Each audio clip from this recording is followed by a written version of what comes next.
नमो तस्स भगवतो अरहतो सम्मा संबुद्धस्स। नमो तस्स भगवतो अरहतो सम्मा संबुद्धस्स। नमो तस्स भगवतो अरहतो सम्मा संबुद्धस्स।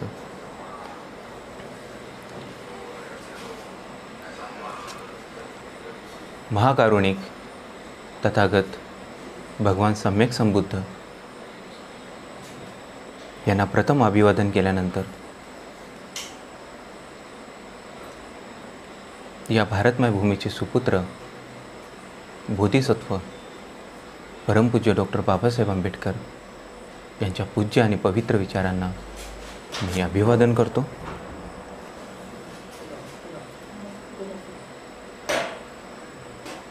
त्याचप्रमाणे सर्व बहुजन महापुरुष आणि महान स्त्रिया यांच्या विचारांना अभिवादन।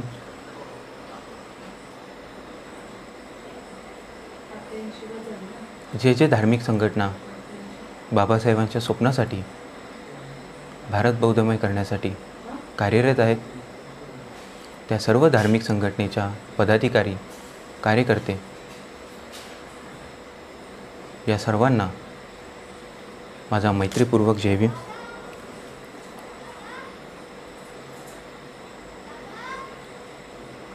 आजच्या या दुसऱ्या सत्रामध्ये जो महत्त्वपूर्ण विषय या ठिकाणी मांडणार आहे तो विषय अतिशय गहन आहे, अतिशय महत्त्वाचा आहे आणि हा विषय गांभीर्याने घेणं हे आपल्या हिताचं आणि सुखाचं आहे। आणि या विषयाचं नाव आहे आनापानसती सुत्त।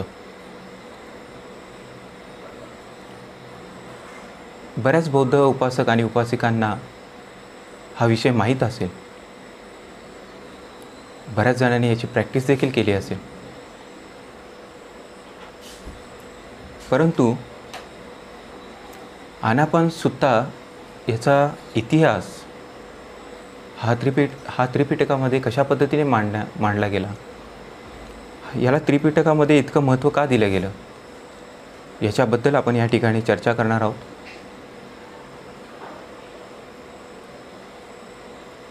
तर आनापानसती सुत्त हे त्रिपिटकात कुठे आहे, तर मध्यम निकायामधील अनुपदवग्ग या अनुपदवग्गामध्ये 8 नंबरचं सुत्त हे आनापानसती सुत्त आहे। आनापान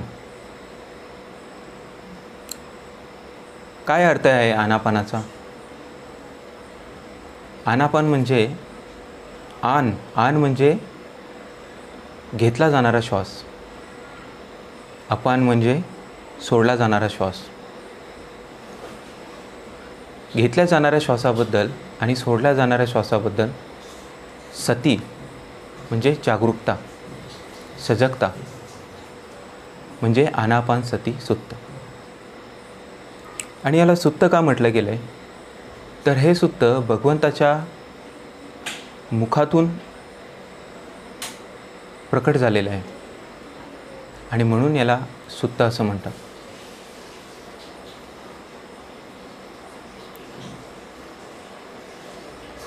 हे सुत्त भगवंतांनी कोणत्या ठिकाणी उपदेश केलेला आहे, तिथे कोण कोण होते, याची पार्श्वभूमी आपण पहिल्यांदा जाणून घेऊया।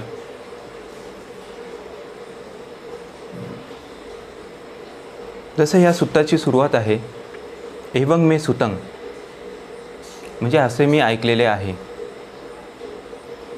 एकं समयं भगवा सावत्यं विहरती हुब्बारामे मिगार मातु पासादे संबहुलेहि अभिज्ञातेहि। म्हणजे हे जे सुत्त आहे, भगवंत श्रावस्तीमध्ये विहार करत होते, जे राहत होते। हुब्बारामे म्हणजे पूर्व दिशेला, सावतीच्या पूर्व दिशेला मिगार मातेने एक विहार बांधलेलं आहे आणि त्या विहारामध्ये भगवंत वास्तवास होते.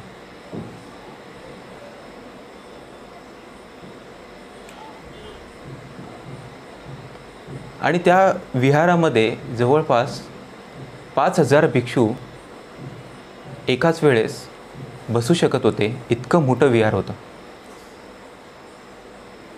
आणि तेव्हा पौर्णिमेचा दिवस होता, उपोषित होतं.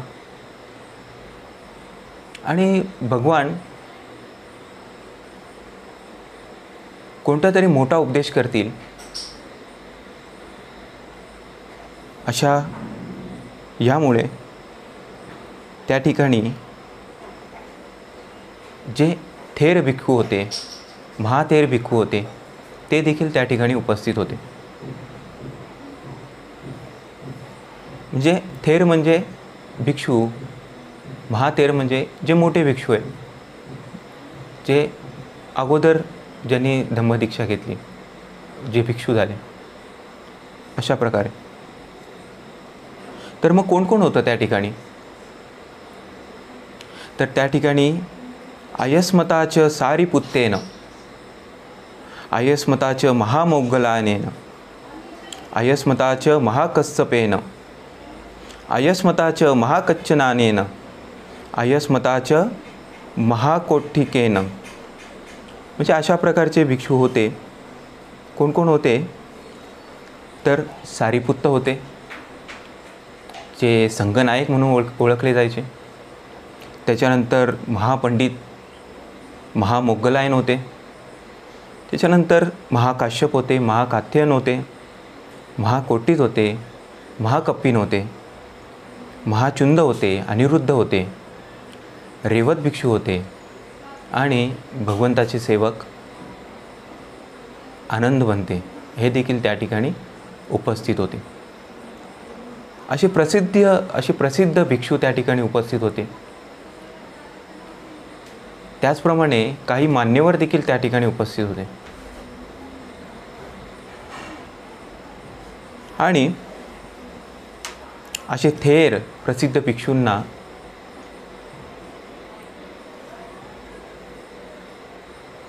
भिक्षूंच्या उपस्थितीमध्ये भगवंतांनी या सुत्ताचं विवेचन केलेलं आहे. तेखो न पण समयेन थेरा भिक्खू नवे भिक्खू ओवदंती अनुशासंती. म्हणजे थेरा भिक्खू नवे भिक्खू ओवदंती अनुशासंती.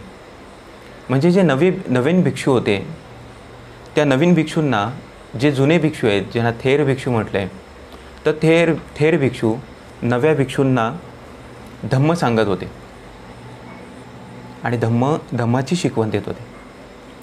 तर अशा प्रकारे प्रत्येक थेर भिक्षूने काही 10 नवीन भिक्षूंना उपदेश करत होते, धम्म शिकवत होते. काही 20 नवीन भिक्षूंना उपदेश करत होते, धम्म शिकवत होते. काही 30 आणि काही 40 अशा प्रकारे भिक्षूंना उपदेश चालू होता.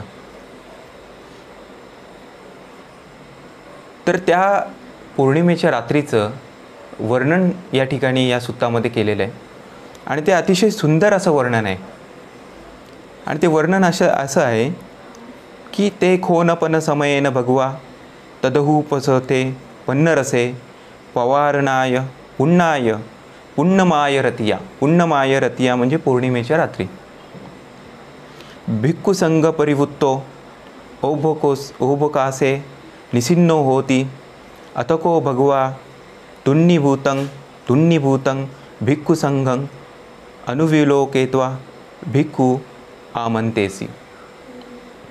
म्हणजे त्या ठिकाणी भगवंताने असं जाहीर केलं की मी आता श्रावस्तीमध्ये आहे आणि याच ठिकाणी मी वर्षावास, आत्ताचा जो वर्षावास आहे तो वर्षावास मी या ठिकाणीच पूर्ण करणार आहे, असं भगवंतांनी त्या ठिकाणी जाहीर केलं. तर असं जाहीर केल्यानंतर असं जाहीर केल्यानंतर आजूबाजूच्या परिसरातले जे काही नवीन भिक्षू होते आणि इतर काही भिक्षू होते ते सर्व भिक्षू त्या ठिकाणी जमा झाले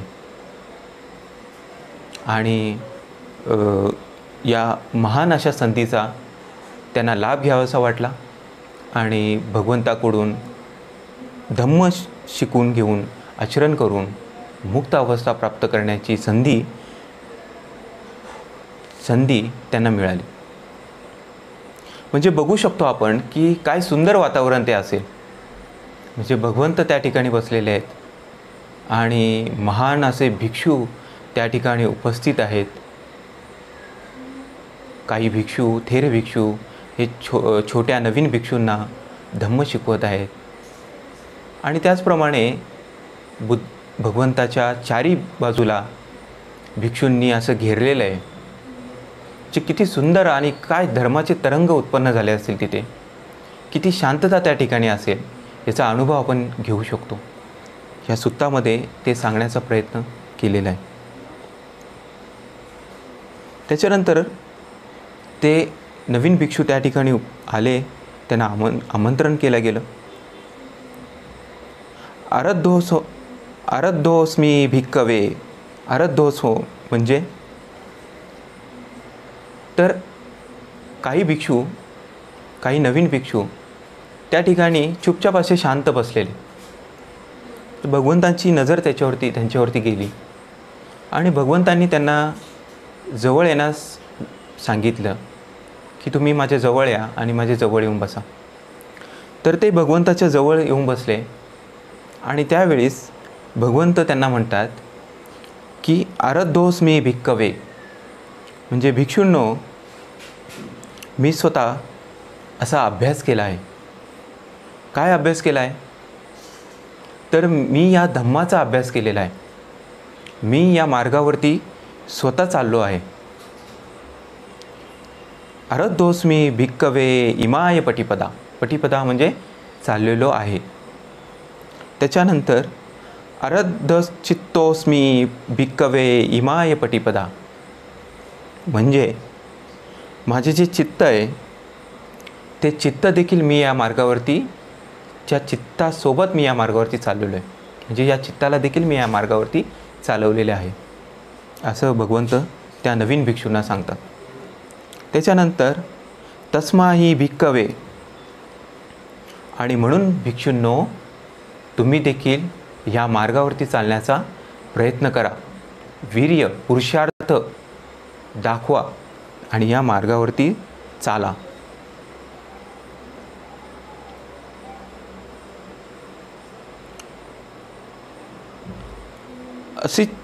असच्चिकत्तस्स सच्चीकरणेत्थाय.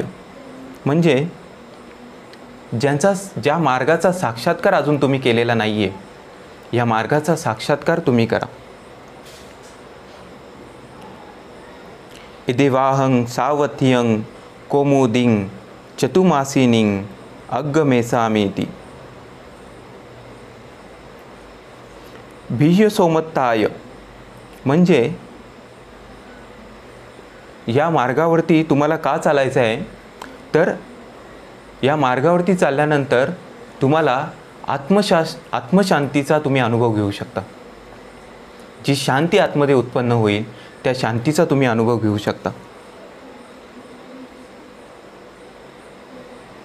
त्याच्यानंतर अपतस्सपत्तिया म्हणजे जे तुम्हाला प्राप्त झालेले नाही आहे ते प्राप्त करून घेण्यासाठी या मार्गावरती, म्हणजेच मुक्त अवस्था, ज्या मुक्त अवस्था प्राप्त करायची आहे ती मुक्त अवस्था प्राप्त करण्यासाठी या मार्गावरती चाला.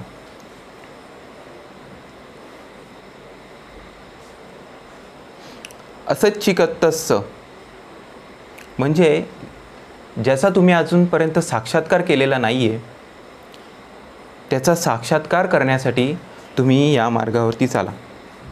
अशा पद्धतीने भगवंत त्या भिक्षूंना हा मार्ग सांगत होते.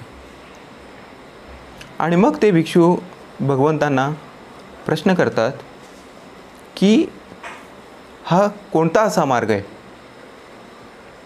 भगवंत सांगतात की या मार्गावरती चालल्याने खूप मोठं पुण्य प्राप्त होतं, खूप मोठा लाभ या ठिकाणी प्राप्त होतो. मग असा कोणता मार्ग आहे बनते की ज्याच्यावरती चालल्याने खूप मोठं पुण्य संपादित होतं? अप्पलाय भिक्कवे परिसा, म्हणजे भगवंत म्हणत आहेत की अप्पलाय परिसे अप्पलायं भिक्कवे परिसा. पलाय म्हणजे तुम्ही गप्प बसा, गप्पा मारू नका, मौन याचे पालन करा. परिसा म्हणजे परिषद. ही जी काही परिषद या ठिकाणी चालू आहे, या परिषदेमध्ये तुम्ही एकमेकांशी गप्पा मारू नका, तर तुम्ही मौनाचे पालन करा.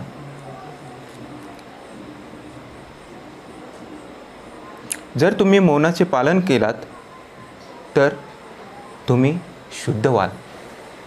जसे या ठिकाणी काही भिक्षू बसलेले आहेत आणि ते भिक्षू कसे आहेत तर शुद्धा सारे भिक्कवे,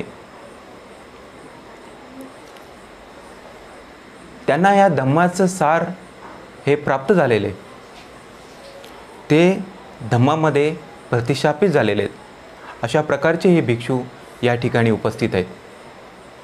आणि म्हणून भिक्षूंनो, तुम्ही मौनाचे पालन करून हा जो धम्ममार्ग आहे, हा धम्ममार्ग अभ्यासा, या मार्गावरती चाला.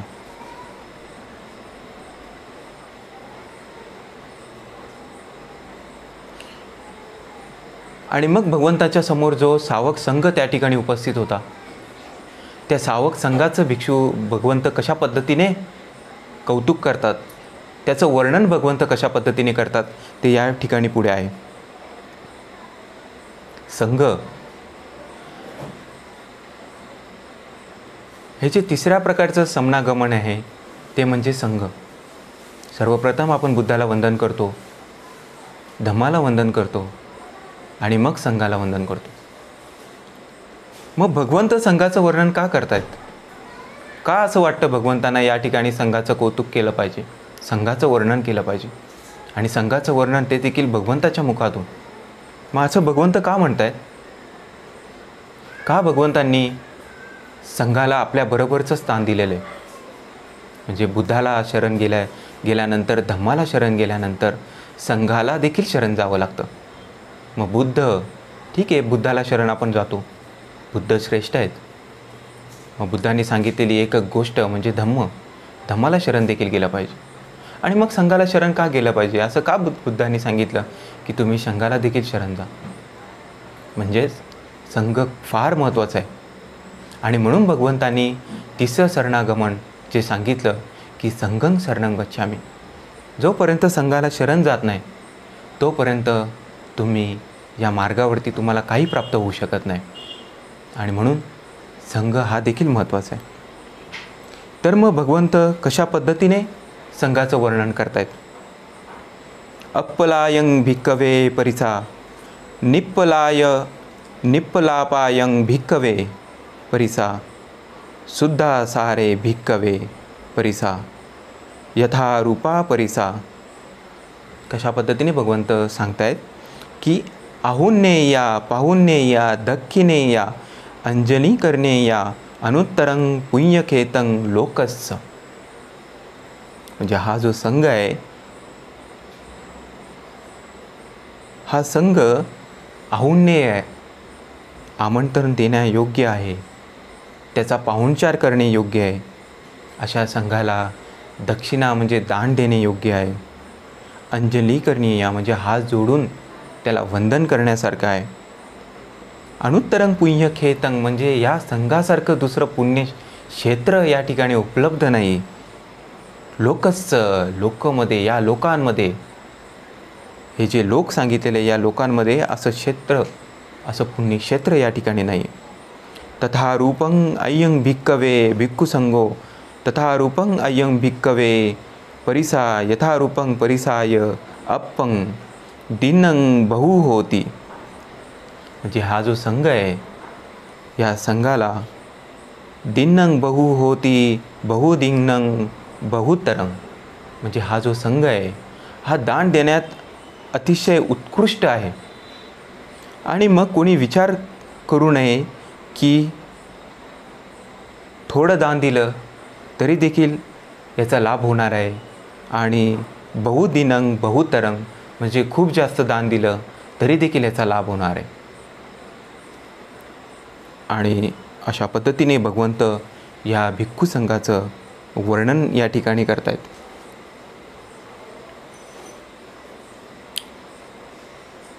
दुर्लभा दर्शनाय लोकस्य. आणि हा जो संघ आहे, हा संघ कसा आहे तर हा दुर्लभ आहे. ह्याचं दर्शन, या संघाचं दर्शन घेणं अतिशय दुर्लभ आहे असं भगवंत म्हणतात.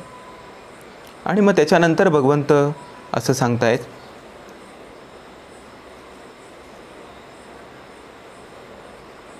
संतिं भिक्खवे भिक्खू इमस्मिं भिक्खू संगे अरहंतो खिणासवा उसितवन्नो कत्तरकन्या. म्हणजे हा जो संघ या ठिकाणी जे उपस्थित भिक्षू आहेत त्यामधील बरेचसे भिक्षू हे अरहंत अवस्थेला प्राप्त झालेले आहेत. अरहंत अवस्था म्हणजे मुक्त अवस्था. तर त्याचं वर्णन करताना भगवंत सांगतायत, प्रशंसा, अरहंताची प्रशंसा करताना भगवंत म्हणतायत की त्यांनी काय केलेलं आहे तर वुसितवंतो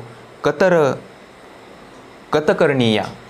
कतकर्णीया म्हणजे जे काही करण्यायुक्त होतं, जे करण्यासाठी त्यांना सांगितलं होतं ते करून त्यांचं पूर्ण झालेलं आहे, आणि म्हणून ते अरहंत अवस्थेला प्राप्त झालेले आहेत. ओहित भारा. ओहित भारा, भारा म्हणजे भार. त्यांचा भार त्यांनी कमी केलेला आहे. म्हणजे जो चित्तावरती भार असतो तो भार त्यांनी कमी केलेला आहे. अनुपत्त सद्दत्था. अनुपत्त सद्दत्था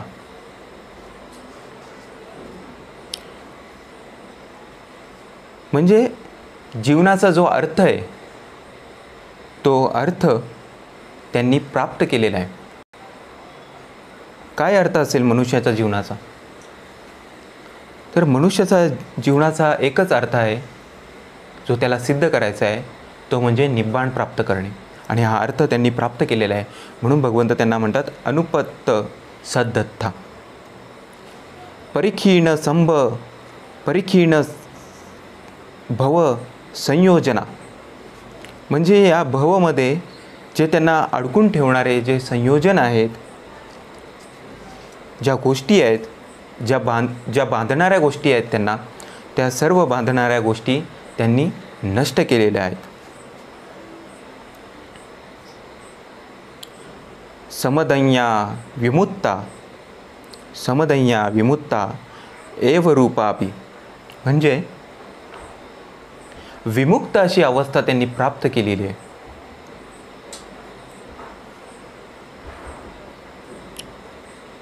संतिं भिक्खू इमस्मी भिक्खू संगे. असे देखील या ठिकाणी काही भिक्षू आहेत ज्या भिक्षूंनी काय केलेलं आहे, पंचन्नं ओरंभागियानं संयोजनानं. म्हणजे जी 5 प्रकारची जी संयोजनं आहेत त्या 5 प्रकारच्या संयोजनांना म्हणजे बंधनांना त्यांनी, त्या बंधनांपासून ते मुक्त आहेत, त्या बंधनांना त्यांनी तोडलेलं आहे. मग कुठल्या प्रकारची 5 बंधनं आहेत? तर ती 5 प्रकारची बंधनं म्हणजे सत्काय दिठ्ठी. सर्वप्रथम म्हणजे सत्काय दिठ्ठी. काय आहे सत्काय दिठ्ठी? सत्काय दिठ्ठी म्हणजे ह्या कायेत काहीतरी आहे. म्हणजे कुठली तरी अशी मान्यता असते, त्या मान्यतेला व्यक्ती चिटकून असतो. ती मान्यता अजिबात तो सोडायला तयार नसतो. म्हणजे या कायेमध्ये काहीतरी आहे, काहीतरी आहे ज्याचा अनुभव त्याने अजिबात घेतलेला नसतो. ती फक्त एक मान्यता असते, कुठून तरी ऐकलेलं असतं, किंवा ती एक चिपकाव असते, ती एक आसक्ती असते. तर हे सत्काय दिट्टी हे जेव्हा बंधन सुटून जातं तेव्हा तो त्यानंतरचं दुसरं बंधन सांगितलेलं आहे ते म्हणजे विचिकिच्छा. विचिकिच्छा म्हणजे संदेह, संशय. म्हणजे हा जो मार्ग या ठिकाणी उपलब्ध आहे, जो भगवंतांनी सांगितलेला आहे, खरंच हा मार्ग मला या मुक्त अवस्थेपर्यंत घेऊन जाईल का? खरंच मला निब्बाण प्राप्त होईल का? असा संशय कोणाच्या मनात असू शकतो किंवा संदेह निर्माण होतो. ह्या बंधनाला देखील तोडणं अतिशय गरजेचं आहे. तिसऱ्या प्रकारचं बंधन सांगितलं आहे ते म्हणजे शीलव्रत परामर्श. शीलव्रत म्हणजे शीलाबद्दल आसक्ती असणं. म्हणजे काय? ते उदाहरणार्थ घेतलं तर पाणातिपाता वेरमणी सिक्खापदं समादियामी. म्हणजे काही व्यक्ती असे असतात की ते फक्त पाणातिपात करत नाही, त्या शिलावरतीच ते चिटकून असतात. त्या शिलाबद्दल त्यांची आसक्ती असते. मग बाकीच्या शिलांकडे ते लक्ष देत नाहीत, परंतु एकच शील. आणि म्हणून त्याला म्हटलं आहे शीलव्रत. व्रत म्हणजे काहीतरी उपवास करणं, काहीतरी मान्यतेला पकडून धरणं. शीलव्रत आणि परामर्श म्हणजे अशा प्रकारचं चुकीचं काहीतरी व्रत करणं. ह्या बंधनांना देखील तोडून मुक्त होणे. चौथ्या प्रकारचं बंधन आहे ते म्हणजे कामछंद. म्हणजे राग. राग म्हणजे ज्या गोष्टी हव्याशा वाटतात, ज्या सुखद वाटतात, त्या राग. म्हणजे ज्यांनी कामवासनेचा जड नष्ट केलेला आहे, या बंधनातून जो मुक्त आहे त्यालाच म्हणतात कामछंद मुक्त करणं. हे चौथ्या प्रकारचं बंधन आहे. आणि पाचव्या प्रकारचं बंधन आहे ते म्हणजे व्यापाद. व्यापाद म्हणजे क्रोध. क्रोध आहे, द्वेष आहे. क्रोध आणि द्वेष ही बंधनं मुक्त करून तो व्यापाद ह्या देखील संयोजनांना, या बंधनाला तोडून टाकतो, मुक्त करतो स्वतःला त्यातून. अशा प्रकारची 5 संयोजनं भगवंतांनी या ठिकाणी सांगितलेले आहेत.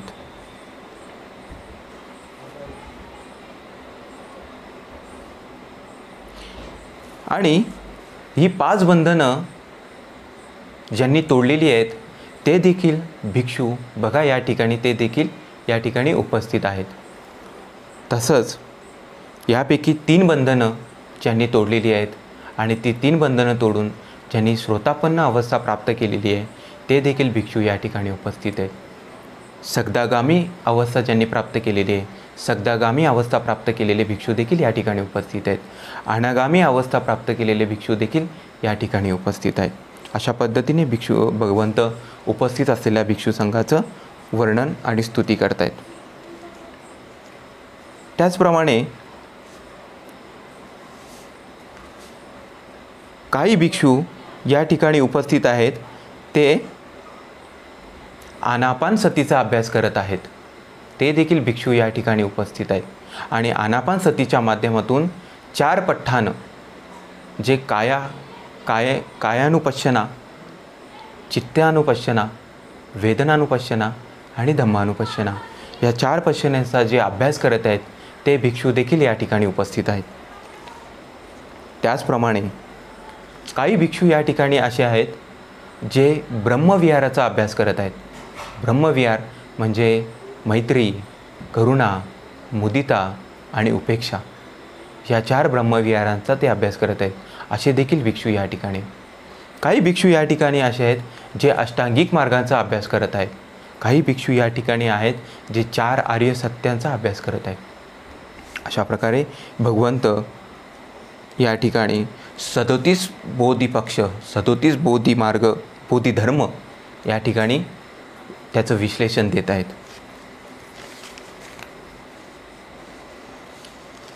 आणि मग याचं विश्लेषण झाल्यानंतर ते भिक्षू, नवीन भिक्षू जे भगवंताच्या समोर स्थानापन्न झालेले आहेत, बसलेले आहेत, ते भिक्षू भगवंतांना विचारतात, कथं भाविता च भिक्कवे आनापानसती कथं भौलिकताय महफला होती महानी संसा, म्हणजे भगवंत आम्हाला सांगा तुम्ही की आनापानसती ही कशा पद्धतीने महाफलदायी असेल, त्याच्यातून महापुण्य कशा पद्धतीने आम्ही प्राप्त करू शकू हे भगवंतांना ते विचारतात. आणि मग भगवंत सांगतात की आनापानसती कशी करावी, कशी केली पाहिजे, त्याची सुरुवात कशी केली पाहिजे. इदं भिक्कवे भिक्खू अरण्यगतो वा रुक्खमूलगतो वा शून्यागारगतो वा निषिदती पल्लखं आभुजित्वा उजुंकायं पणिधाय परिमुखं सती उपट्टपेत्वा. म्हणजे काय भगवंत सांगतायत की जो कोणी भिक्षू असेल तो भिक्षू अरण्यात जातो, वृक्षाची जी मूळ आहेत त्या मुळाजवळ बसतो किंवा शून्यागारमध्ये जातो आणि मग त्या ठिकाणी जाऊन काय करतो, निषिद्धती पल्लखं म्हणजे मांडी घालून बसतो. अभुजित्वा उजुंकायं म्हणजे त्याची काया तो अतिशय सरळ ठेवतो, पाठ सरळ ठेवतो, सरळ बसतो. परिमुखं सती मान तोंड असं सरळ ठेवतो. आणि म्हणजेच भगवंताला सांगायचं आहे फक्त भिक्षूच नव्हे तर जो कोणी उपासक असेल तो आपल्या घरी किंवा आपल्या रूममध्ये अशा प्रकारे मांडी घालून सरळ बसून आपलं पाठण देखील शरीर सरळ ठेवून जो कोणी बसेल ते बसल्यानंतर काय करायचं आहे तर स्वसतोव अस्य सती सतोव पस्य सती म्हणजे येणाऱ्या आणि जाणाऱ्या श्वासाप्रती तो सजग असतो. सजग असतो म्हणजे काय असतो, आतमध्ये येणारा श्वास आणि बाहेर जाणारा श्वास याच्यावरती सजगता राहून त्याच्यावरती लक्ष केंद्रित करतो. म्हणजे श्वास येत आहे आणि श्वास जात आहे. त्याच्यानंतर भगवंत सांगतायत की दिगं वा अस्य संतो दिगं अस्य सामेती पजानाति, दिगं वा पस्य संतो दिगं पस्य सामेती पजानाति, रस्सं वा अस्य संतो रस्सं अस्य सामेती पजानाति, रस्सं वा पस्य संतो रस्सं पस्य सामेती पजानाति. आणि हा जो श्वास आहे हा श्वास दीर्घ आहे तर दीर्घ आहे असं जाणतो. म्हणजे हा श्वास दीर्घ आत येत आहे तर दीर्घ येत आहे, दीर्घ बाहेर जात आहे तर दीर्घ बाहेर जात आहे. म्हणजे दीर्घ म्हणजे मोठा. त्याच्यानंतर रस्संग म्हणजे छोटा. हा श्वास आत येणारा हा श्वास हा छोटा येत आहे तर येत आहे असं जाणतो आणि बाहेर निघणारा श्वास हा छोटा आहे तर छोटा आहे असं जाणतो. अशा प्रकारे सब्ब कायपटी संवेदी अस्ससी सामेती सिक्खती. आणि हे श्वास बघता बघता सर्व कायावरती जे काही संवेदना होत आहेत या संवेदनेला तो जाणतो. सब्ब कायपटी संवेदी पस्ससी सामेती सिक्खती. जसं श्वास आतमध्ये